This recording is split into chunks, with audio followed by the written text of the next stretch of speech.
Freedom of speech article 19 के माध्यम से वह सरकारी दफ्तरों में जो करप्शन है, लोगों का काम सुना नहीं जाता है, लोगों की परेशानियां हैं, हुक्मरान मौन रहते हैं। जिस उम्र में है, शायद 18 से 20 की आयु का लड़का है, तो संभवतः उसका पहला ध्यान माँ का ही आएगा। वही उदाहरण मैंने दिया कि अभी देखिए ट्रेंड कर रहा है कॉकरोच जनता पार्टी। क्यों?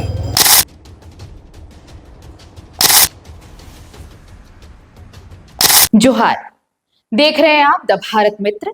आपके साथ मैं आरती सिंह। इन दिनों सोशल मीडिया पर क्या ट्रेंड कर रहा है? अब आप ये पूछेंगे कि ये कैसा सवाल है? ये देश ही नहीं, पूरी दुनिया में कम से कम आधी दुनिया तो ये जान ही रही होगी कि इस वक्त सोशल मीडिया पर खासकर इंडिया के लिए यानी भारत देश के लिए क्या ट्रेंड कर रहा है, और वो है सीजेपी, कॉकरोच जनता पार्टी। अब ये कॉकरोच जनता पार्टी के मिलियंस फॉलोवर हो गए, वो भी कुछ घंटों में।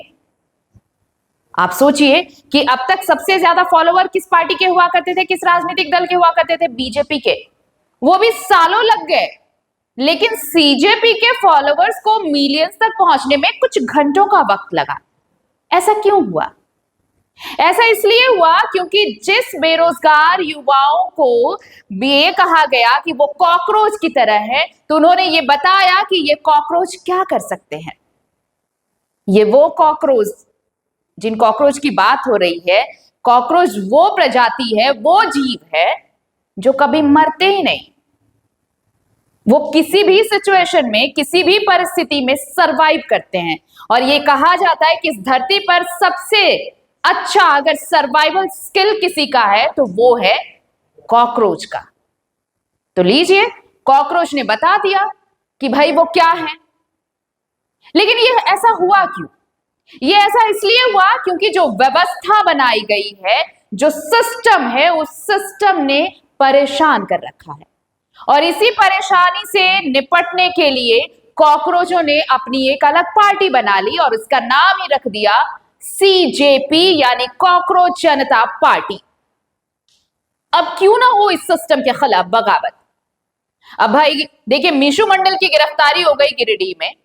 मीशू मंडल ने किया क्या था? मीशू मंडल ने जो वस्तु स्थिति है वो दिखाने की कोशिश की। ये दिखाया उन्होंने कि सरकार ने जिन लोगों को रखा है, उन्होंने कैसे नियम कायदे बनाए हों और कैसी नीतियों के तहत वो काम कर रहे हैं। जो नीतियां लोगों के लिए होनी चाहिए वो तो लोगों के हित के लिए है ही नहीं। और यही चीज जब मीशू मंडल ने दिखाने की कोशिश की तो उन्हें गिरफ्तार कर लिया गया, जेल में है, सलाखों के पीछे है मीशू मंडल। एक 18 से 20 साल का लड़का जब ऐसी परिस्थितियों को सामने लाने की कोशिश करता है, दिखाता है कि सच्चाई क्या है, सरकार की सच्चाई क्या है, प्रशासन की नाकामियों की, तो इस तरीके से उस पर एक्शन लिया जाता है, उसे सलाखों के पीछे भेज दिया जाता है। और अगर आप और हम जैसे लोग जो थोड़े बहुत भी पढ़े लिखे हैं, और अगर आप नहीं भी पढ़े लिखे हैं तो भी अपने मौलिक अधिकार तो जानते ही होंगे। और आर्टिकल 19 यही तो हमें बताता है कि फ्रीडम ऑफ स्पीच क्या है। भाषा और अभिव्यक्ति की स्वतंत्रता हमें मिलती है भाई, हम बोल सकते हैं स्वतंत्र तौर से। लेकिन आर्टिकल 19 का हनन तब होता है जब इस तरीके से मीशू मंडल जैसे लोगों को सलाखों के पीछे धकेल दिया जाता है। इतने दिनों बाद देखिए, गिरिडीह में जब पहुंचे जयराम महतो, डुमरी विधायक, जेएलकेएम के इकलौते विधायक हैं, और जब वो पहुंचे वहां पर तो उन्होंने मुलाकात की मीशू मंडल के परिजनों से।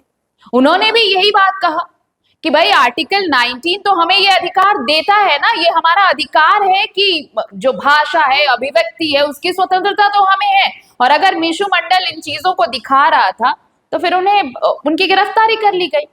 यानी कि प्रशासन को डर है कि सच्चाई ना दिखाई जाए। देख सकते हैं अभी फिलहाल उसका उदाहरण आप लीजिए। भारत देश में डिजिटल मीडिया पे प्लेटफॉर्म में, सोशल मीडिया प्लेटफॉर्म में एक नया कह सकते हैं मूवमेंट आया है, कॉकरोच जनता पार्टी। यानी वो क्यों आया? वो युवा रातों रात कैसे एकत्रित हुए सोशल मीडिया के प्लेटफॉर्म पर? एक क्रांति टाइप का लग रहा है। रीज़न यही है कि व्यवस्था का काम ना करना, व्यवस्था से लोगों का काम ना बनना, तो ये एक मुख्य कारण रहा। तो जिस नौजवान की बात हो रही है उसे मैं जानता हूँ, तो कई बार हमसे मिलने आया और वो लगातार अपने सोशल मीडिया के माध्यम से, अपने इस मोबाइल के माध्यम से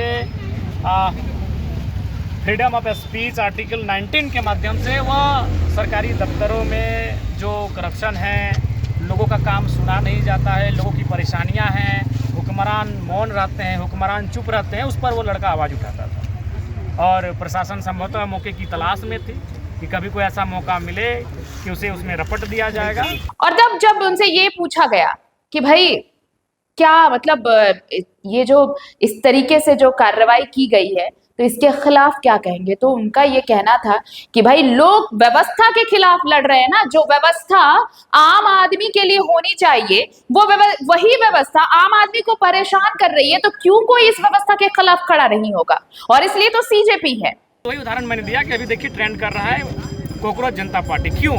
कारण क्या है? नौजवान क्यों उस मीडिया प्लेटफॉर्म पर आकर इतना एकजुट हो गए कि जो नेशनल लेवल की पार्टियां उनके फॉलोअर्स के रिकॉर्ड को तोड़ दी। रीज़न यही है कि व्यवस्था से उनका एक मन उब जाना, व्यवस्था से उनकी नाराज़गी होना, सिस्टम का काम ना करना, करप्शन का लगातार बढ़ना, आम व्यक्ति की समस्याओं को अनसुना करना।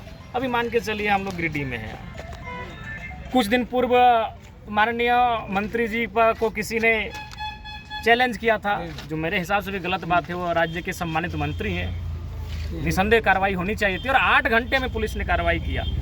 लेकिन अभी एक बहन देखिए, उसकी हत्या हो गई है, पायल कुमारी नाम है, और हत्या के कई दिन बीतने के बाद भी जो आरोपी हैं वो गिरफ्त से बाहर है। तो ये चीज़ें क्या कह रही है कि यदि आप विशेष व्यक्ति नहीं हैं तो इस राज्य की, इस देश की व्यवस्थाएं आपकी सहायता करने में असमर्थ है।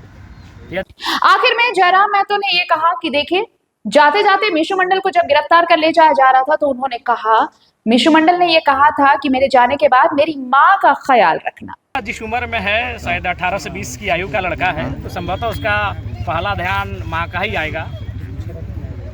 और माँ सबके लिए विशिष्ट होती है, माँ होती है, तो निसंदेह गिरिडीहवासी निसंदेह उनकी माँ का ख्याल रखेंगे। जेल के परिवार वह नौजवान, वह लड़का चोरी डकैती के काम में नहीं गया है, वो बस इसलिए प्रशासन के हत्थे चढ़ा कि उसने प्रशासन के खिलाफ जाकर आवाज़ उठाया था।